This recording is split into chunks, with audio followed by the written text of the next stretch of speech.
Oi, gente! Essa é a primeira parte da minha live com o autor Kildare Costa, que escreveu o livro A Parca. Continue me assistindo.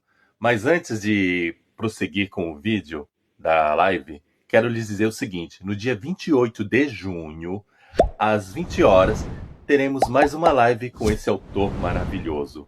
Vamos continuar a nossa entrevista. Então, anota na agenda e, por enquanto, se contente com essa primeira parte que está muito boa, mas eu tenho certeza que a segunda parte será muito, mas muito melhor. Olá, olá! Estamos aqui nos preparando para uma live com o autor brasileiro Kildare Costa. Quem estiver presente, escreve aí. Kildare, você está presente? Você já está me vendo? Coloca aí a resposta. Temos o nosso local aqui para vocês escreverem comentários. Cadê o povo? Então, tá faltando pouco para começar. 4 minutos. Estou aguardando aqui o povo aparecer.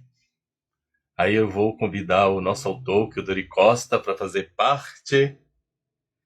Estou bem animado, um pouco nervoso, mas estou feliz. É bom a gente poder divulgar o trabalho da nossa literatura brasileira. E é isso, gente. Então, estamos com tudo aqui. Lembrando que a nossa entrevista vai estar dividida em algumas partes. Tenho preparado algumas perguntas bem interessantes para o nosso autor. Oi, Miriam, você entrou. Boa noite. Fico feliz com a sua presença.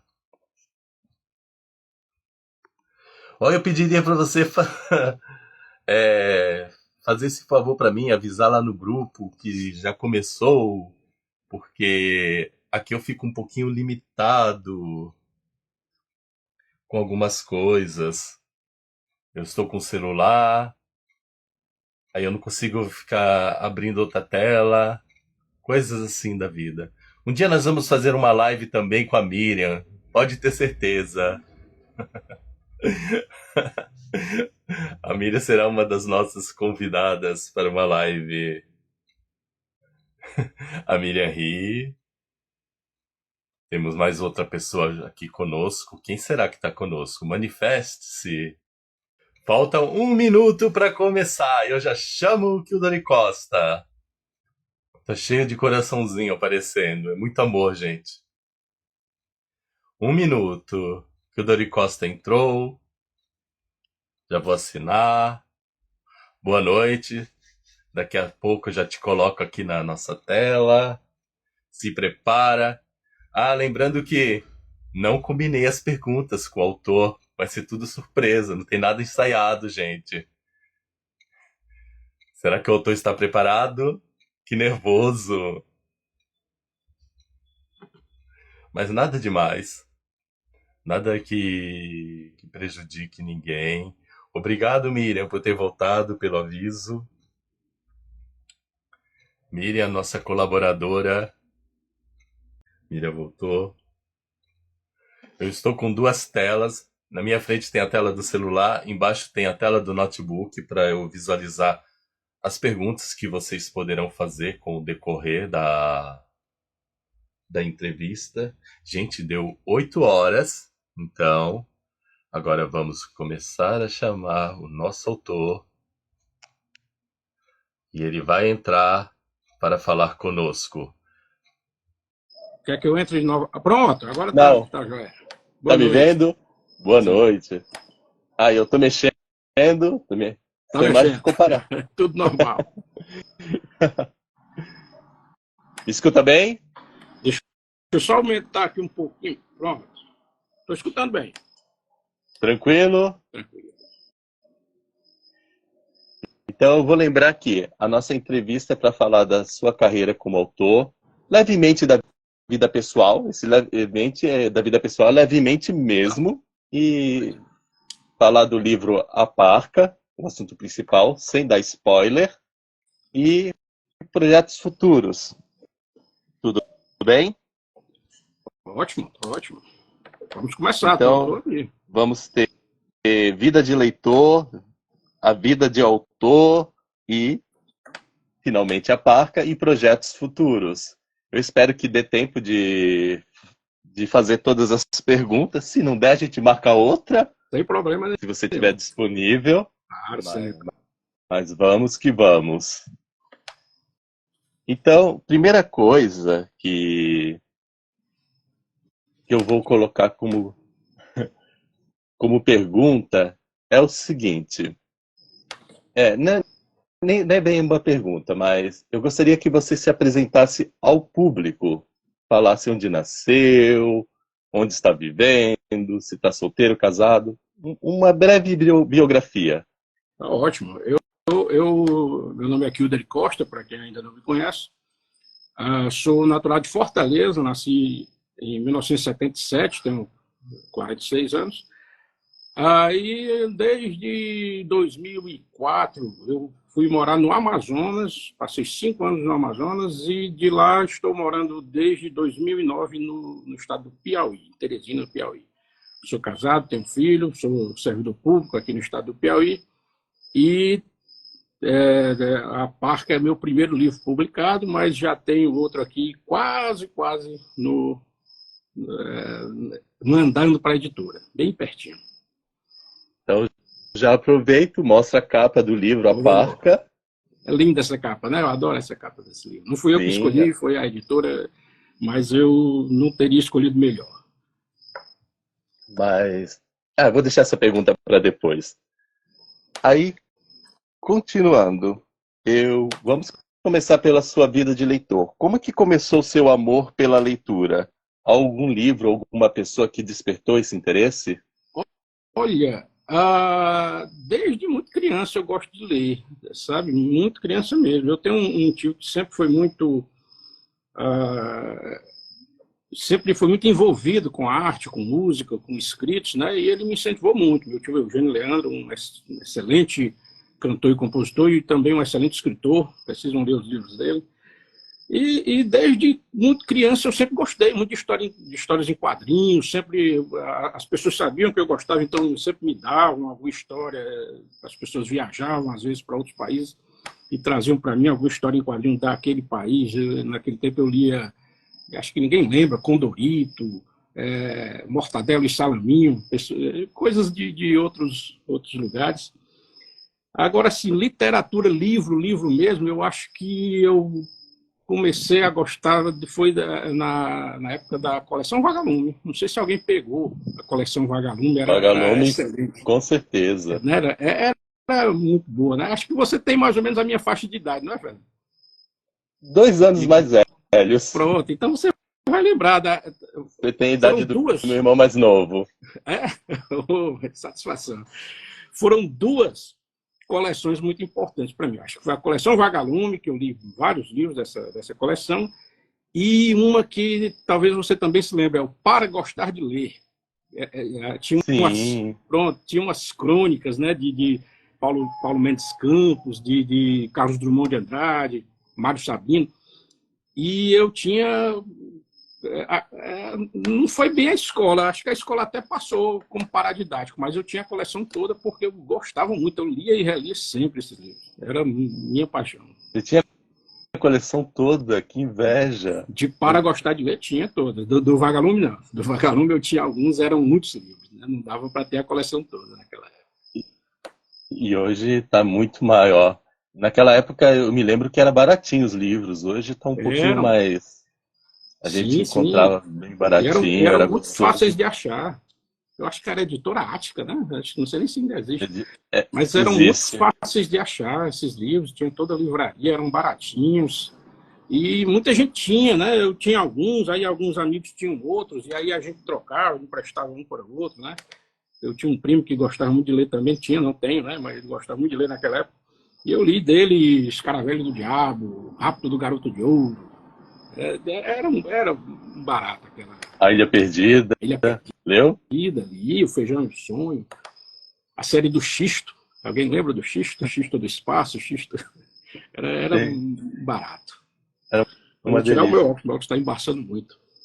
A gente percebe que muita gente teve como porta de entrada a coleção Vagalume, revistas em quadrinhos em geral, Uhum. e esse para gostar de ler também era muito presente na nossa vida.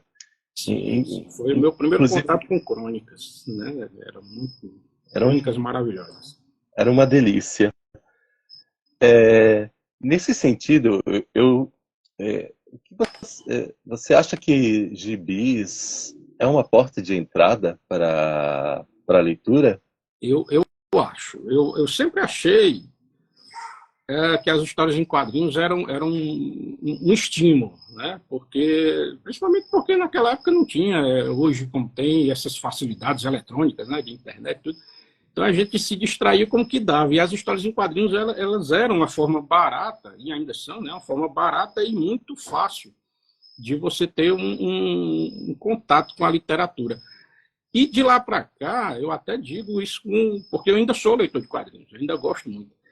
E eu digo com muita propriedade, porque de lá para cá, as histórias em quadrinhos têm se tornado uma mídia em que muitas histórias elas são melhores no formato de quadrinhos do que seriam em livros ou até em filmes. Eu por exemplo, não sei se alguém gosta ou conhece Neil Gaiman, que escreveu a série Sandman.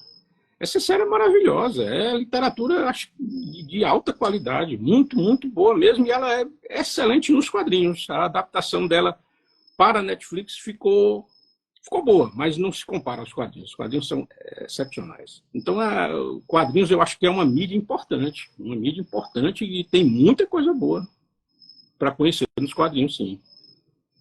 Bem, a minha proposta seria que as pessoas que estão assistindo fizessem-nos perguntas depois das minhas. Mas às vezes pode surgir uma pergunta que esteja encaixada com o momento. E no caso nós temos o Cleomar Leite, que fez uma pergunta que eu acho que não se deve deixar para depois, que ele colocou: o senhor lia a revista Tex? Eu adorava a revista Tex, era uma revista de cowboys, né? E era em preto e branco. Ela tinha essa particularidade, só as capas eram coloridas, mas eu gostava muito, gostava naquela época. Quando eu era criança, eu acho que os grandes heróis eram justamente esse pessoal, os cowboys, os piratas, né? Esse pessoal da época que a gente assistiu, o pessoal das Mil e Uma Noites. Quem é que não lembra dos filmes do Simba, né? do Ladrão de Bagdá? Passava direto na sessão da tarde. E cowboys era a minha paixão e a do meu pai também. Eu li muito Tex por influência do meu pai. Meu pai era fascinado por histórias de faroeste. E ele tinha várias revistas do Tex. E eu peguei, tomei gosto e comprei também. Inclusive agora, há pouco tempo, saiu uma coletânea, né? Um volume bem grosso, assim, não sei se só um volume, mas acho que relançaram toda a Tex agora, há pouco tempo. Eu não comprei ainda, mas está nos meus planos. Obrigado, Cleomar, pela mensagem. Cleomar trabalha comigo lá em Pedro II, é uma pessoa maravilhosa e também um bom escritor. Ainda quero ver os seus livros publicados, Cleomar. Ele é escritor e ainda não, os livros dele não estão publicados? Ele é um escritor bissexto, um escritor esporádico, escreve muito no Instagram, faz textos maravilhosos, mas eu acho que ainda não teve o insight de colocar no papel e mandar para a editora. Isso está faltando, mas é muito talentoso. E aí, qual foi a sua experiência mais memorável como leitor antes de se tornar autor? Olha, como leitor, nossa, eu li tanta coisa boa, né? Eu acho que são os clássicos, sabe? Esses clássicos são muito importantes na vida da gente e acabam influenciando muito, né? Dos quadrinhos eu tiro muito de Neil Gaiman. Eu acho que essa visão de fantasia dele é muito rica. Mas eu acho que Dostoiévski, Crime e Castigo, é um livro que você tem que reler sempre, né? É uma passagem. A humanidade se divide entre pessoas que já leram Crime e Castigo e que não leram ainda. É muito importante, um livro excepcional. que mais? Acho que os contos de Machado de Assis também foram muito importantes para a minha formação literária. Alguns livros menos artísticos, vamos dizer assim, literariamente, mas que eu adorei ler, assim, tipo O Poderoso Chefão. Adoro o livro do Poderoso Chefão. Acho uma história muito, muito poderosa, para ficar no título do Poderoso Chefão, né? São tantas coisas, é difícil eu nomear porque eu vou acabar sendo injusto, né? Mas esses clássicos, acho que principalmente esses clássicos são muito bons. Há pouco tempo eu reli O Grande Gatsby. Como a gente consegue, né, extrair coisas novas de um livro que a gente já leu, quando o livro possui essa riqueza, né? Você falou de leituras mais simples, que são o Quadrinho para Gostar de Ler, Coleção Vagalume, e de repente você agora passou para livros mais complexos. Uhum. Com que idade você começou a ler esses livros mais complexos? Olha, Que idade você aconselha assim, a incentivar os jovens a ler? É mais adulto? Já manda na infância? olha, eu acho que um jovem adulto tem condições de ler esse livro. Mas eu acho que na escola, muitos foram passados muito cedo e a gente não tinha condições de compreender, sabe? Eu li Machado de Assis na escola, li Dom Casmurro, li Brás Cubas, livros paradidáticos que a escola exigia, né? E eu lembro que eu não gostei. Eu não gostei muito. Eu tive um problema com Machado de Assis, eu só fui reler depois de já velho. E era por causa disso, porque era uma leitura difícil, não era o que eu queria ler na hora, e ficou meio que criou uma barreira, né? Zé de Alencar, então, nem se fala. Eu acho que Zé de Alencar, ainda hoje eu tenho essa barreira, que ele é ainda mais, Sério? mais difícil. E é porque é meu conterrâneo, né? Zé de Alencar é cearense. Nossa. Mas o Machado de Assis, eu acho que se eu tivesse uns 20 anos, na época da faculdade, quando eu já estava na faculdade, se eu tivesse lido ali, eu já teria gostado de primeira. Porque quando eu li, eu tinha acho que uns 15, menos do que isso, e realmente não era uma leitura fácil para a gente. Eu acho que hoje ainda mais difícil, né? Porque naquela época a gente ainda tinha uma certa vivência com a literatura que hoje é muito mais... Parece que as coisas são mais rápidas, né? As crianças hoje, os adolescentes, têm menos paciência do que a gente tinha antigamente, né? É interessante você ter falado isso. Por que você acha que mudou isso? Antigamente as pessoas tinham mais paciência. O que está vendo que está fazendo com que as pessoas simplesmente querem as coisas muito prontas? Eu acho que a internet teve um papel fundamental nisso aí, porque ela é muito importante, é uma ferramenta muito boa, mas tem algumas armadilhas que prendem por muito tempo, né? Como, por exemplo, esses vídeos rápidos de TikTok, de Instagram. Parece que é um vídeo feito para fisgar você durante aquele minuto e acabar, né? E isso está se refletindo até nas músicas. As músicas são muito rápidas, parece que a música não tem mais aquele interesse de ter uma letra trabalhada, uma poesia trabalhada. É mais um refrão, né, para colar na sua cabeça. Então é tudo muito rápido, é tudo muito imediato. E eu acho que é muito efêmero também, né? Porque ao mesmo tempo em que é rápido, passa logo e já vem outra coisa no lugar.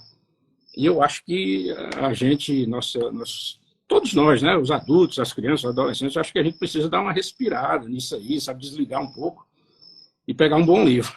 Pegar um bom livro e escutar as músicas antigas com a paciência e com o desejo de querer escutar, entender, compreender, que eu acho que hoje tudo é muito imediato.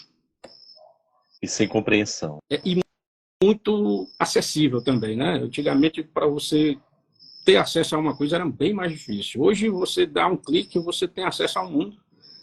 E como é muita coisa, tudo tem que ser muito rápido. Parece que quantidade acaba sendo mais importante do que qualidade. Antigamente a gente reclamava que não tinha acesso, mas esse acesso de forma exagerada também não ajudou. Faltou um equilíbrio nisso. Exatamente. E existe algum livro que tenha sido transformador em sua vida, que teve um impacto maior? Você citou aí uns livros, mas assim, qual seria o livro que mais te impactou, que foi que você poderia dizer, transformou a minha vida? Que transformou a minha vida. Nossa, eu acho que é injusto citar só um. Eu acho que esses todos que eu Cite falei tem três, assim, três. desses aí que você falou. Eu acho que os contos de Machado de Assis, eu não lembro o nome do livro agora, mas era um livro de contos reunidos, tinha Missa do Galo, tinha todos os contos. Era um livro bom. Crime e Castigo, sempre vou citar. E que mais? Três. Eu acho, posso estar sendo um pouco, talvez um pouco ortodoxo, mas eu citaria a Bíblia Sagrada. Eu acho que a Bíblia Sagrada, quando você lê a Bíblia com um interesse literário nela, ela tem uma força muito grande. Mesmo que você não seja um religioso, um seguidor, mas se você lê a Bíblia com um interesse puramente literário, você encontra muitas histórias bacanas lá. Eu vejo que as pessoas elas têm uma certa rejeição em relação a livros religiosos, mas eu concordo com você. Eu penso que não só a Bíblia, mas qualquer livro religioso, se for visto pelo aspecto literário, pode trazer grandes proveitos para a nossa vida. Até porque eles influenciam no costume. Mesmo que eu não siga aquela religião, eles estão aí influenciando comportamentos. Eu acho que dá para entender a sociedade. E você pode traçar os paralelos, né? Porque não precisa você ficar na Bíblia, né? Você pode ler a Bíblia com interesse literário e pode ler outros livros. A Epopeia de Gilgamesh é muito bacana. As Mil e Uma Noites, um livro que eu esqueci de citar, mas que é justo que eu cite. Os 2 volumes das Mil e Uma Noites são maravilhosos. Não são religiosos, mas tem lá toda uma cultura, né, de gênios, de fadas, de religião muito também presente. E é simplesmente sensacional. Como você, quando lê esses livros, você percebe a influência deles. Você não pode desvincular a jornada do herói, por exemplo, que é tão repetida e tão batida, dessas aventuras, sabe? Inclusive do próprio Cristo, né? Do próprio Gilgamesh, do próprio Buda. Todos eles têm uma pegada da jornada do herói, que foi desenvolvida a partir dessas histórias. Então tem um valor literário muito grande. E quais são os seus gêneros literários favoritos? Por quê? E como que... Aí já vamos começar a entrar no universo aqui do livro A Parca.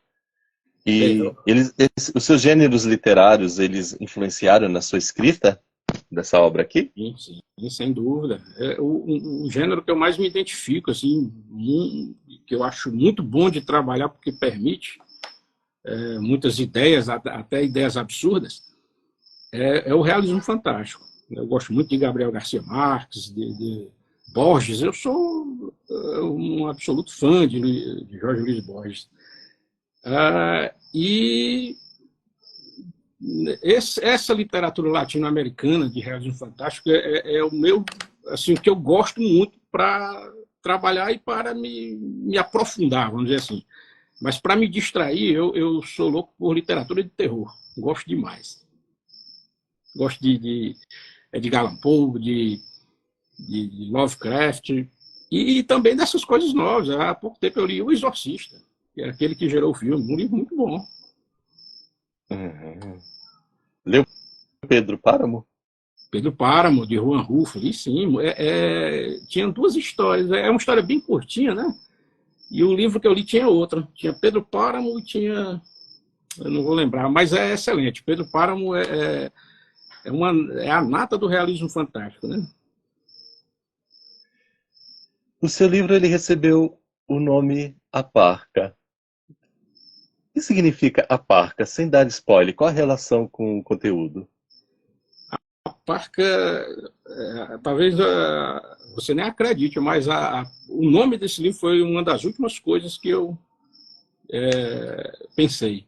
Eu simplesmente fui escrevendo a história e na hora de nomear, durante um bom tempo ele se chamou A Dança das Vidas, mas eu pensei melhor, falei, não, parece meio, acho que não dá bem a ideia. Aí a parca, o que seria a parca? A parca são figuras mitológicas, né, que existem em várias mitologias, elas se chamam parcas na mitologia grega, mas tem outros nomes, eu não vou lembrar agora. Em outras mitologias. Basicamente são senhoras, no caso da grega são três senhoras, três moças, que são até mais poderosas do que os próprios deuses, porque elas definem os destinos, né? Definem as histórias.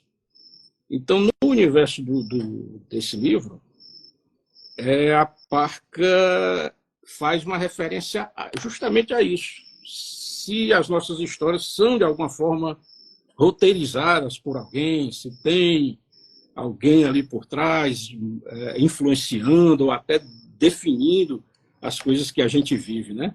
Então, essa figura está aí, eu não posso falar muito porque eu tenho medo de falar demais. Tranquilo. Mas ela está aí, está presente no livro, a parca. E assim, quais foram os seus maiores desafios que você enfrentou ao escrever a parca? Como o superou? Olha, a grande dificuldade, eu acho que é porque a parca ela tem um fundo verídico, né? Eu escrevi a parca a partir dos falecimentos de minha irmã e de meu pai no ano de 2019, e foi um bastante perto do outro, né? Foram 3 meses de diferença. Então, para eu colocar tudo aquilo que se passava na minha cabeça, né, no meu espírito, toda aquela confusão, todas aquelas dúvidas, aquelas vontades não cumpridas, né, de estar com eles, de tantas coisas que eu queria ainda falar para eles, né, e não poder mais, todas aquelas dúvidas e aquelas questões acabaram tendo que entrar no papel, e isso foi, eu acho que a maior dificuldade foi organizar isso tudo, sabe, porque era como se fosse uma confusão de ideias que eu acho que se reflete um pouco no livro. O livro pode se tornar um pouco confuso durante a leitura, porque ele muda muito rápido, né? Ele sai de uma história para outra história, e às vezes até sem aviso. Mas isso reflete essa perturbação que eu estava sentindo. Eu acho que a grande dificuldade foi, no final, amarrar tudo isso e deixar de uma forma que fizesse sentido. Espero ter conseguido. Você tocou num ponto interessante. Geralmente as pessoas, quando leem um livro, elas querem uma coisa meio que mastigada, muito certinha, muito linear, muito definitivamente cronológico, a introdução, desenvolvimento, mas na nossa vida, se a gente observar, as coisas não ocorrem dessa maneira. É tudo muito entre aspas, jogado, as experiências vêm de todos os lados, a gente não não temos uma sequência linear, especialmente na questão do pensamento. Nós estamos aqui no presente, daqui a pouco a minha mente está lá no futuro, depois volta ao passado, a gente vai vivenciando. Não são as vivências externas que nos definem, mas as vivências interiores, as vivências do pensamento. E o que eu achei, o que eu me identifiquei com o livro A Parca foi justamente isso. Eu senti que ele é muito vivo, ele é muito vivencial. Obrigado. Ele transmite essa ideia. É um livro que muita gente não está preparado, isso é uma verdade, mas eu acredito que quando a pessoa ela acorda e percebe essa realidade da vida, ela vai absorver muito mais dessa leitura. Para mim, sem sombra de dúvidas, foi um dos livros mais geniais que eu li nos últimos tempos, justamente muito obrigado por transmitir essa verdade, porque eu me sinto assim. Se eu fosse escrever uma história, eu escreveria nesse estilo de estar indo no passado, no futuro, porque a gente está vivenciando. Na prática não existe essa coisa que a gente vê na literatura normalmente. E eu acho que você foi muito corajoso em colocar isso no papel, porque você se arriscou até corre o risco de ser incompreendido por muita gente, mas você não teve medo, você colocou e gerou essa obra maravilhosa. Obrigado. E, Eu e, concordo. e eu acredito que ela ainda vai ter um reconhecimento maior quando as pessoas se derem conta no que você fez de tão fantástico nesse livro. Eu agradeço muito. É sempre assim, sempre dá uma satisfação muito grande, sempre dá um sentimento de gratidão muito grande quando a gente percebe que alguém conseguiu gostar do livro, conseguiu entender o que a gente quis passar. Eu acho isso assim, é o que faz valer a pena, sabe, de tudo. E eu concordo com você quando você disse sobre essa questão do nosso comportamento. Né? A gente segue o nosso dia e o passar das horas, e ela vai seguindo essa coisa matemática, né? Mas na nossa cabeça isso não está sendo obedecido. Né? A gente pode, num dia só, fazer uma viagem tão grande, não só no tempo, como no espaço também. Você pode se imaginar em quaisquer lugares, né? E eu acho que a personagem, a Perséfone do livro, ela tem muito isso, né? Ela se distrai muito, vamos dizer assim, do que está acontecendo externamente e se volta muito para o que está na cabeça dela, né? Para o que ela está pensando. E às vezes são desconexos, né? O que está na cabeça dela com o que está ocorrendo externamente a ela. Né? Que a Parca ela não é simplesmente uma história de ações, ela é a história do pensamento da Perséfone diante das questões que ela está vivenciando. Exatamente. É um bate-papo barra confissão, vamos dizer assim. É como se fosse uma conversa. Tem uma frase do Xangai, não, do Jesse Quirin, que eu acho muito, muito bonita, que é de uma música chamada Bolero de Isabel, que ele diz: como é bom você ter um pecado confessado com um padre sereno, né? Um padre que lhe entende. E eu acho que a Perséfone está fazendo isso, ela está usando o leitor como um confessor para contar o que está acontecendo com ela, para se abrir, para desabafar, e ao mesmo tempo está muito à vontade com esse leitor, porque ela sente que é um amigo. Eu acho que né? Então fica aquela coisa de vou contar a minha história, mas de uma forma bem leve, como se fosse um bate-papo. Você falou em confissão, você se confessa? Para quem você diz seus pecados, os suas virtudes? Eu falo somente para Deus, porque, na verdade, eu não sou católico, eu sou espírita, eu gosto de frequentar a igreja, mas também não sou um espírita tão atuante também. Essas questões de fé eu tenho, acho que a minha própria, sabe? Que é uma mistura de muitas coisas. E também se mistura com filosofia. Assim, eu sou muito confuso em relação a isso. Então, eu vou pegando um pouco de cada e respeitando todas, sabe? Mas, assim, para eu seguir os sacramentos, para eu fazer aquilo que determina aquela religião, é difícil. Mas eu gosto. Eu tenho um amigo que é padre, ele é padre aqui na igreja perto, e ele é muito bacana. Eu sempre vou lá conversar com ele na igreja, assisto a missa e a gente fica batendo papo no final. Eu estudei para ser padre durante 9 anos da minha vida. Eu vi algumas fotos. Não quis levar adiante essa vocação. Não era a minha vocação. Eu acho que você teria sido um padre sereno, né? Um padre talvez um padre com quem as pessoas ficariam bem à vontade para conversar. A Perséfone, de certa maneira, ela é uma versão feminina sua, porque ela tem as mesmas questões que você vivenciou. Por que ao escrever a Parca você optou, visto que a personagem fala de suas questões, por que você optou por uma personagem feminina e não um rapaz? Sendo que ela é, entre aspas, ela é tão você.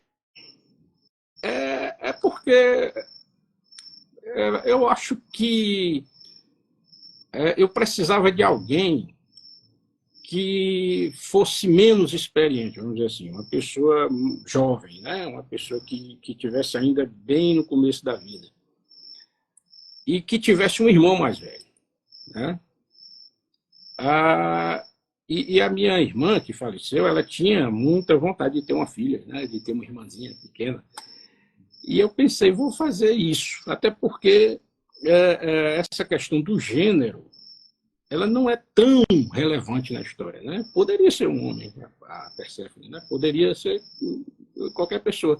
Eu acho que as questões dela são mais profundas e elas têm a ver com o ser humano, com a gente, independente de quem você seja. Então, não foi muito difícil me colocar no papel de uma mulher, de uma jovem mulher, né, ao escrever esse livro, porque, na verdade, as questões... Eu estava me sentindo, naquele momento, como um menino, sabe, como uma criancinha, cheia de dúvidas, cheia de desespero, querendo encontrar um conforto, né? Eu acho que isso o start, é o que foi importante na composição da personagem.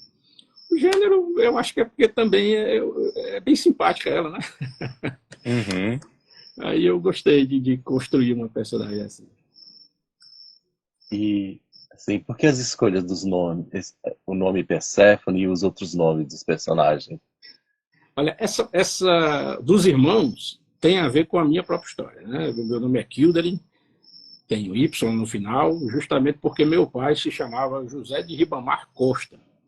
E ele teve um aborrecimento grande nos anos 70, porque precisou de uma certidão negativa para um emprego, e quando ele foi puxar, naquele tempo sem internet, sem tudo mais difícil, saiu um monte de criminosos, um monte de gente assim, pouco recomendável, com o mesmo nome que ele. Então, ele teve uma dificuldade para provar, né? Para convencer as pessoas de que ele era um outro José de Ribamar Costa.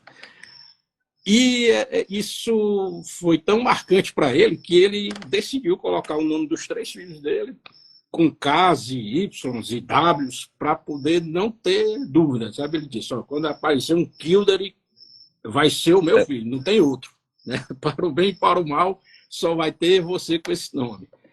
E aí meu nome é Kildare Louchard. Na época ele quis homenagear o bispo de Fortaleza, Dom Aloysio Louchaider, mas ele escreveu errado, então meu nome saiu Louchard. Minha irmã se chama Kizia Karine, também com Y, onde você puder imaginar aí, e o meu irmão se chama Clécius Wayne, só nomes estrangeiros, justamente para não ter problema de homônimos. E aí essa história eu usei, eu acabei falando de mim, esqueci da pergunta. Essa história eu acabei usando no livro, justificando com a mesma história o porquê dos nomes serem diferentes, né? No caso lá do livro, o pai de Perséfone acabou optando por nomes gregos, né? Então tem a Perséfone, que é a mais nova, a Deméter, que é a irmã mais velha, que não é spoiler, porque no livro o mote é que ela já é falecida, e o irmão do meio, que tem nomes meio escorregadios, né? Nenhum nome cola nele, mas ele é de batismo, se chama Dioscuros. E virou Dionísio. E virou Dionísio. Então, no livro tem muitas cenas que foram vividas, você só mudou o nome dos personagens. Sim, seria isso. Aí tem você várias. acrescentou. Tem não só coisas vividas, como coisas desejadas, né? Coisas que eu não vivi, mas que eu gostaria de ter vivido. Então, tem tudo isso aí. Mas, de certa maneira, você vivenciou na mente. Viver na mente também já é uma vivência. E aí você colocou no papel e saiu esse livro maravilhoso. E como é que você equilibra o seu tempo entre escrever e outras atividades especiais? Quanto tempo você levou para escrever A Parca? Alguma dica para os autores, para futuros autores de como escrever? Sim. A Parca foi muito rápido, porque naquele tempo eu tinha uma necessidade muito grande de colocar para fora, colocar no papel tudo isso que eu estava sentindo, né? Então eu comecei a escrever A Parca em abril de 2020 e terminei em agosto. Então foram aí cerca de 4 meses, né? Esse outro livro agora de contos eu estou escrevendo bem mais devagar, sabe? Cada conto tem... Eu estou trabalhando e retrabalhando. Então ele está sendo escrito já tem mais ou menos um ano, mas vai sair esse ano. E o meu conselho é que é disciplina, sabe? Meu conselho é disciplina. A Parca teve um momento mais peculiar, porque foi bem durante a pandemia, né? Então teve aquela coisa de ficar em casa, né? De ficar fechado, e a gente não podia sair para canto nenhum, né? Então acabou tendo mais tempo naquele período, né? Até para preencher as horas, né? Que a gente preenchia com outras coisas, não podia fazer, ficava no teclado. Agora não, agora eu estou escrevendo um livro de forma mais devagar, mas ainda assim a dica que eu dou é que tenha disciplina, que tenha um horário para escrever, né? Que você diga, opa, nesse momento de agora até a hora tal, é o meu momento de escrever, eu não quero aborrecimento, não quero distração, não quero pensar em outra coisa. Não se preocupe com bloqueios, não se preocupe, não vou agora porque não estou tendo nenhuma ideia, se você não tiver nenhuma ideia, sente na frente do teclado e olhe para o papel em branco lá. E fique olhando até terminar o tempo que você estabeleceu. Alguma coisa você vai escrever, sem dúvida nenhuma, nem que seja um parágrafo, mas alguma coisa você vai escrever e vai vir uma ideia que pode se desenvolver futuramente, ou até mesmo naquela hora, que você vai poder usar. A Parca tem muito isso, a Parca é um grande emaranhado de bloqueios criativos, né? Porque, por exemplo, e ela permite isso porque ela tem muitas histórias paralelas, né? Então eu podia me dar o luxo de deixar a história principal um pouco de lado e escrever, por exemplo, a história de Arthur, né, que é completamente diferente, né? Não, vou escrever. E aí você depois retomava o fio da meada, né, e ia construindo aí, se costurando tudo, né? Mas ela permite isso por conta da estrutura do livro. Agora, se você vai escrever um livro mais linear, aí eu acho mais fácil você enfrentar bloqueios, porque uma hora você vai se ver num muro, né? Essa característica do autor é fantástica. É, é aquilo, a gente quer contar a nossa vida, mas na realidade, enquanto a gente está contando a nossa vida, existem outras histórias que estão aí rodando, mas as pessoas meio que, ao escrever, ignoram essas histórias paralelas. Mais um ponto positivo para o livro A Parca. Você coloca as histórias paralelas aí É ao redor da porque, personagem. porque a Perséfone é uma protagonista, né? Claramente, do livro, mas eu quis que cada personagem mais importante da história também fosse protagonista de sua própria história, né? Então, é por isso que tem essas 6 histórias, né? No caso, 5 histórias, né? E cada personagem é protagonista de uma história, né? Justamente para mostrar que às vezes a gente nós vivemos a nossa vida e somos protagonistas da nossa história, mas todo mundo também é, da sua própria história, né? Então, e essas histórias se cruzam, se emaranham, né? E a gente tem que entender o papel de cada um. Você não é o personagem, você não é o centro do mundo, apesar de você ser o centro de si, da sua própria vida. Mas tem outras pessoas, né? E todo mundo é protagonista da sua história. Você não é o centro do mundo, mas é o centro da sua própria vida. Ó, essa frase é boa. Boa, vou usar em algum conto. Já registra essa frase, que ela é fantástica. E, assim, quando o livro da A Parca ficou pronto e você recebeu, assim, e você viu, tá pronto, tô com o livro em minhas mãos, qual foi a sua sensação? Alegria, desespero? Houve algum medo, algum receio? Olha, eu acho que na hora foi como se não fosse comigo, sabe? Um sonho. Eu acho que parece que foi assim, quando chegou a caixa, né? Eu estava viajando. Aí quando eu cheguei, já tinha chegado a caixa. Quando eu cheguei em casa, já estava a encomenda aqui guardada. Aí quando eu vi que era da editora, uma caixa dela tinha 100 exemplares. Demorou um pouquinho para eu abrir. Eu fiquei. Não, eu já sabia como era o livro, já sabia como era a capa, já sabia, já tinha visto a diagramação, mas não tinha pegado ainda, né? Eu tinha visto tudo pela internet, pelos e-mails, né? Ah, meu Deus, aí foi um. Eu tive que sair um pouco de mim, pensar, não, vou abrir como se fosse um livro qualquer. E aí eu abri, mas não teve jeito. Quando eu vi meu nome na capa, foi uma coisa assim inesquecível. É um momento que a gente guarda pro resto da vida. Abrir a caixa do livro, pegar o exemplar e ver o seu nome como autor do livro e ver a sua fotinha lá no finalzinho também, é uma coisa indescritível. Eu acho, por isso que tem aquela frase, né? Todo mundo tem que ter um filho, plantar uma árvore e escrever um livro, porque realmente são experiências fascinantes, né? Escrever um livro eu recomendo, assim, para qualquer pessoa. Eu acho que todo mundo tem condições de contar uma história. Não importa se o livro vai ficar bom, se alguém vai gostar do seu livro, não se preocupe não. O seu livro vai desagradar muita gente, mas também vai agradar muita gente. Então, tenha essa experiência. Se você tem vontade de escrever um livro, de fazer uma obra literária, faça que é assim recompensador. Mas Mesmo que não venda. Mas... surgiu algum medo? Sim, surgiu justamente porque o livro era confuso. Eu achei que o livro era muito confuso. Então eu me sentia assim como se eu tivesse perdido muito tempo, sabe? Assim, meu Deus, passei tanto tempo para escrever isso e ninguém vai ler. E quem lê, quem começar a ler, não vai chegar ao final. Porque é muito arrastado, muito confuso, muito cheio de idas e vindas, muito cheio de mudanças repentinas, né? Então eu pensei que eu fiquei com medo.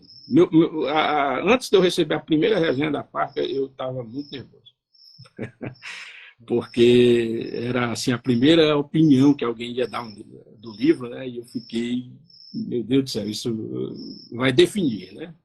Se eu vou ou não continuar com isso. Mas essa sensação do confuso, você só teve na hora que recebeu ou você já tinha antes do livro estar pronto, mas pensou, tá confuso, mas eu vou me arriscar, eu vou me jogar, vou colocar e vamos ver a reação do povo?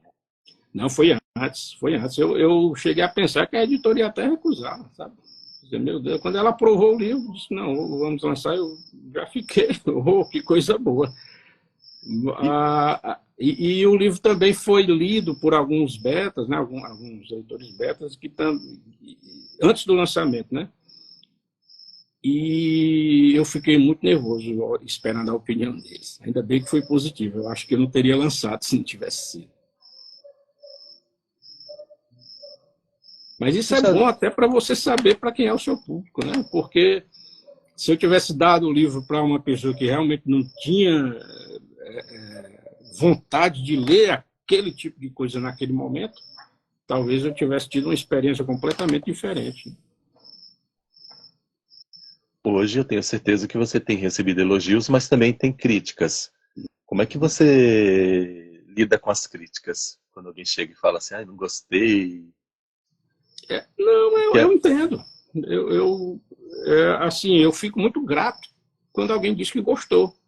Uhum. Porque, para mim, a pessoa que gostou do livro está sendo muito generosa comigo. Mas eu acho que ninguém tem a obrigação de ser generoso comigo, né? Então, eu acho que tudo, às vezes, é momento. Todo mundo tem o seu estilo, tem o seu gosto, e talvez o livro realmente não vai agradar um determinado público.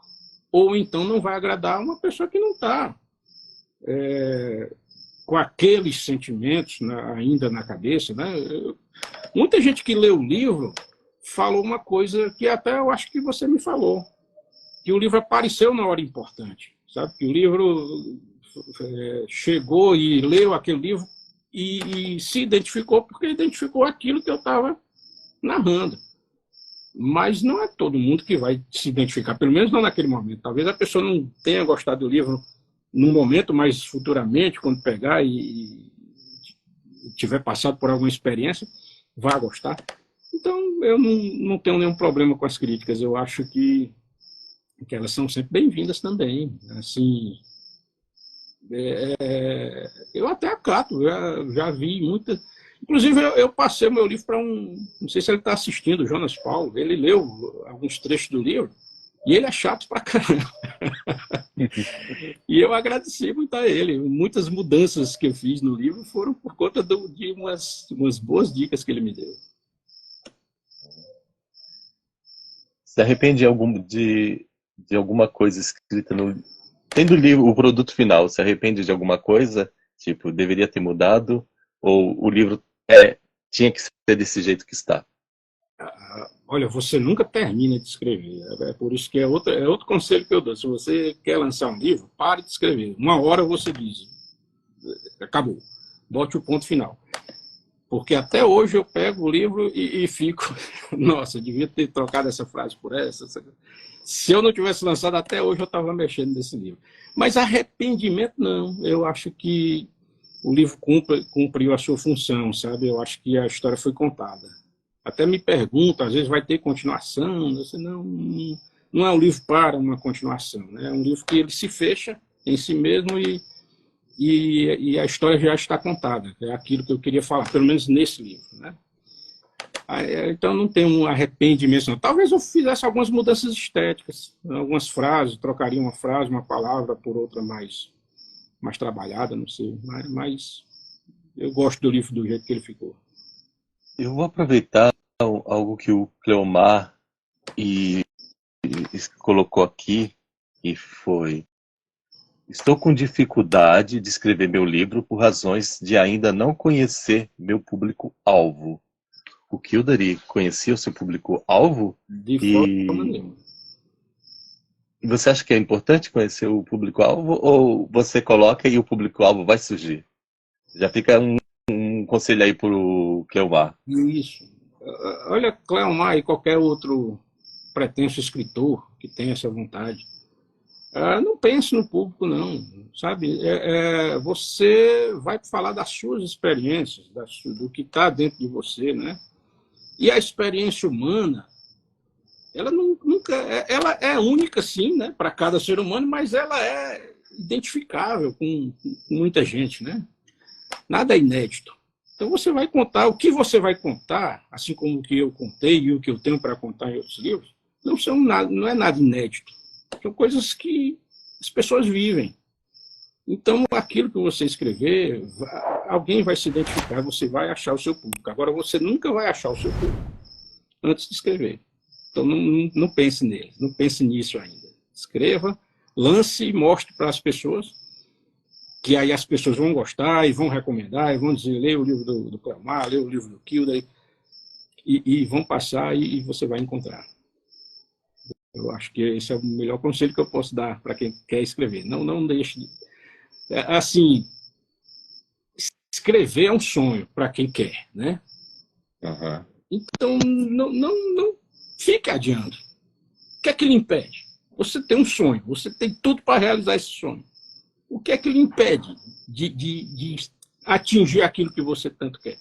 De ser aquilo que você tanto deseja ser, que é um escritor? Só quem lhe impede é você mesmo. Então, vá em frente, escreva. Então a questão é, primeiro escreva, fale de suas experiências, o público-alvo você descobre depois, ou nem descobre. Aparece. O público vai Aparece. Aparece. Eu acho que assim, você não pode ter pretensões de se tornar um best-seller. Mas as pessoas vão ler, alguém vai ler seu livro, alguém vai gostar, alguém vai elogiar, e é o que vale a pena, sabe? Fica isso na sua vida, na sua biografia, né? Eu escrevi esse livro. Isso é muito recompensador. E hoje, com seu livro pronto, quem você diria que é verdadeiramente seu público-alvo? Eu acho que são as pessoas que têm alguma saudade, né? Alguma saudade de alguém que partiu. Eu acho que o livro fala desse sentimento, né, e dessas expectativas que a gente cria, né, dessas esperanças. Será que ainda estão por aí? Será que ainda estão vivos de alguma forma? junto dos anjos ou de Deus, onde quer que seja. Né? Então, o livro trata desses temas, mas sem fechar nenhuma questão. Então, eu não imponho nada, eu não falo que quem é que está certo, quem é que está errado. Você lê o livro, você pode muito bem interpretar que tudo aquilo era uma loucura da personagem. Né? Você pode dar razão a outros personagens que dizem que nada daquilo existe. E a questão não é fechada. Né? Então, eu acho que o público é esse, é quem passa por essa perplexidade de enfrentar uma perda, uma saudade grande e quer, sei lá, refletir sobre isso e chegar a alguma conclusão, mas que você nunca vai chegar porque é uma coisa que você não tem como saber, né? Eu acho que é isso. Quais seriam as questões principais do livro A Parca? As questões Pelo menos três. Tem luto, né? Eu acho que a principal é essa, né? E a forma de enfrentar esse luto, né? A forma as coisas que a gente busca para enfrentar esse luto. Eu acho que outra questão importante é relações humanas, né? De como elas são importantes, né? De como elas são construídas, e como elas nos constroem, né? Nos fortalecem, de como a gente também é produto das pessoas com quem a gente vive, né? E família, amizades, eu acho que as grandes questões os grandes temas do livro são esses, né? O livro não fala da morte, mas eu acho que fala mais da esperança que pode haver apesar da morte. Você coloca que o luto, no seu livro você coloca que o luto ele é para os vivos, especialmente para reunir familiares. De onde que surgiu essa ideia? Do velório da minha irmã. Foi no dia 18 de agosto de 2019 e eu cheguei lá na funerária umas 8 da manhã, sabe? E apesar de muito amar a minha irmã, apesar de estar